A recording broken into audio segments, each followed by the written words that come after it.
Video games skyrocketed in popularity in the 1980s. It was so popular that people thought it was an addiction. Any normal person would want to beat the machine. And you come back Oh, sure. again, Oh, sure. again. That's crazy to think about. Personally, most of my host memories come from video games. Hey guys, welcome back to another episode of the Jackass. My name is Fennec, and today we are jumping from a building. I think he's gonna die. With blockbuster films and video games making tons of money, some executive was like, let's just combine it and make a movie about video games. It would be so easy. All we gotta do is use these characters. There is no way we can ruin Super Mario Bros. The movie. Man, this is a pile of shit.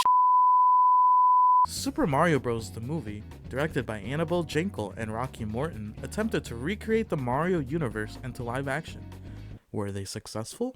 Yeah, so they tried to recreate the characters from the Mario game, and some just don't even look right.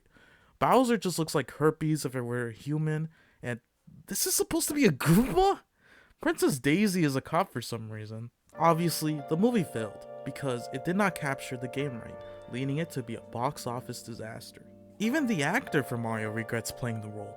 From what I could read, a lot of the problems were with the writing because no one could decide on what the tone should be. This movie started the video game curse. Basically, it was assumed that turning a video game into a film adaptation would not make a lot of money or be accepted by audiences because of how many other films have failed. For some reason, there wasn't a film that really captured the same feeling video games did. Until Detective Pikachu. Oh my god! The characters actually look like they're from the game! The story is kind of basic with the mystery element going on.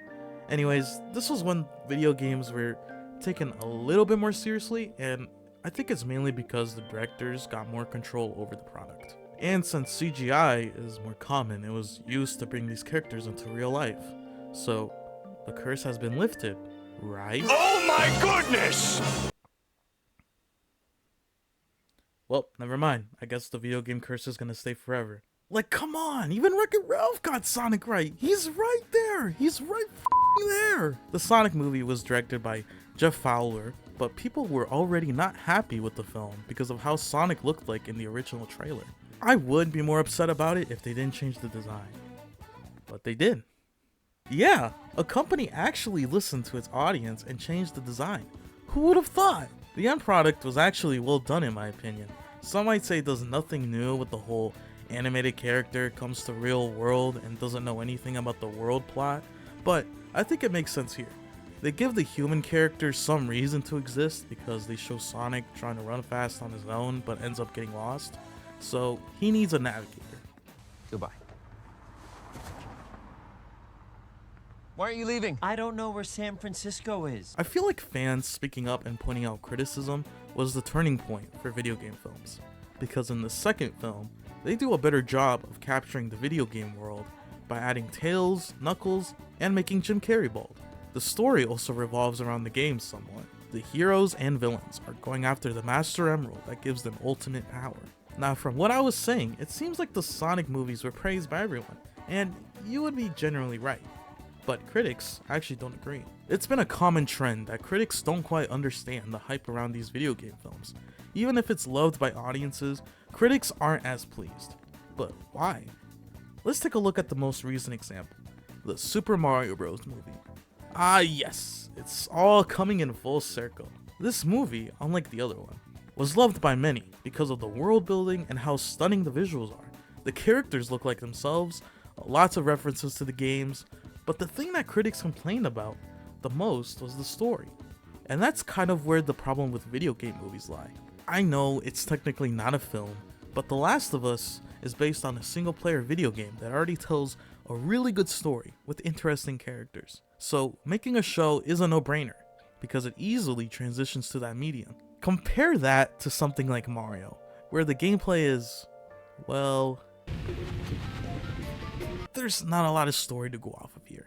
The princess gets kidnapped by the bad guy, good guy saves the princess. That's it. So what is the solution to making a good video game film?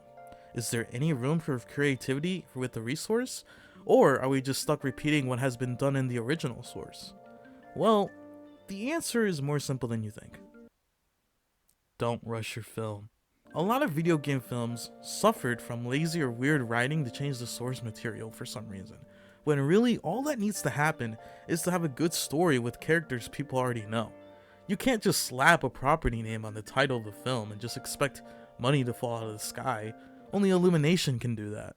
You have to take the time to care about the story and characters, just like any other production. Sometimes what people want is a simple story told in a fun and bright way, and trying new things with the characters can be good if it still makes sense to the source material. Gran Turismo is a special occasion where, yes, it's based off of the game, but the film revolves around real events. We see a gamer who plays Gran Turismo get selected to be trained to be an actual racer. I love how gaming is added to the movie, especially in the training montage. We get a visual sense of how the protagonist uses skills from the video game and applies it to real racing. Overall, video game films can be good, and there are some good ones out there. There just needs to be a good story surrounding it that complements the original source. Some upcoming films like Street Fighter being directed by the directors of Talk To Me, and Sonic 3 promising to bring Shadow and other elements from the popular game Sonic Adventure 2. It's already giving me high hopes for these types of movies in the future. Anyways, it's great to see these games turn into movies that other people can enjoy. I can't deny how cool it is to see the Mario Kart scene at Rainbow Road, or seeing Sonic, Knuckles, and Tails teaming up. It's moments like these that make these adaptations worth making. Thanks for watching, and subscribe to Night Studios. I would really appreciate it.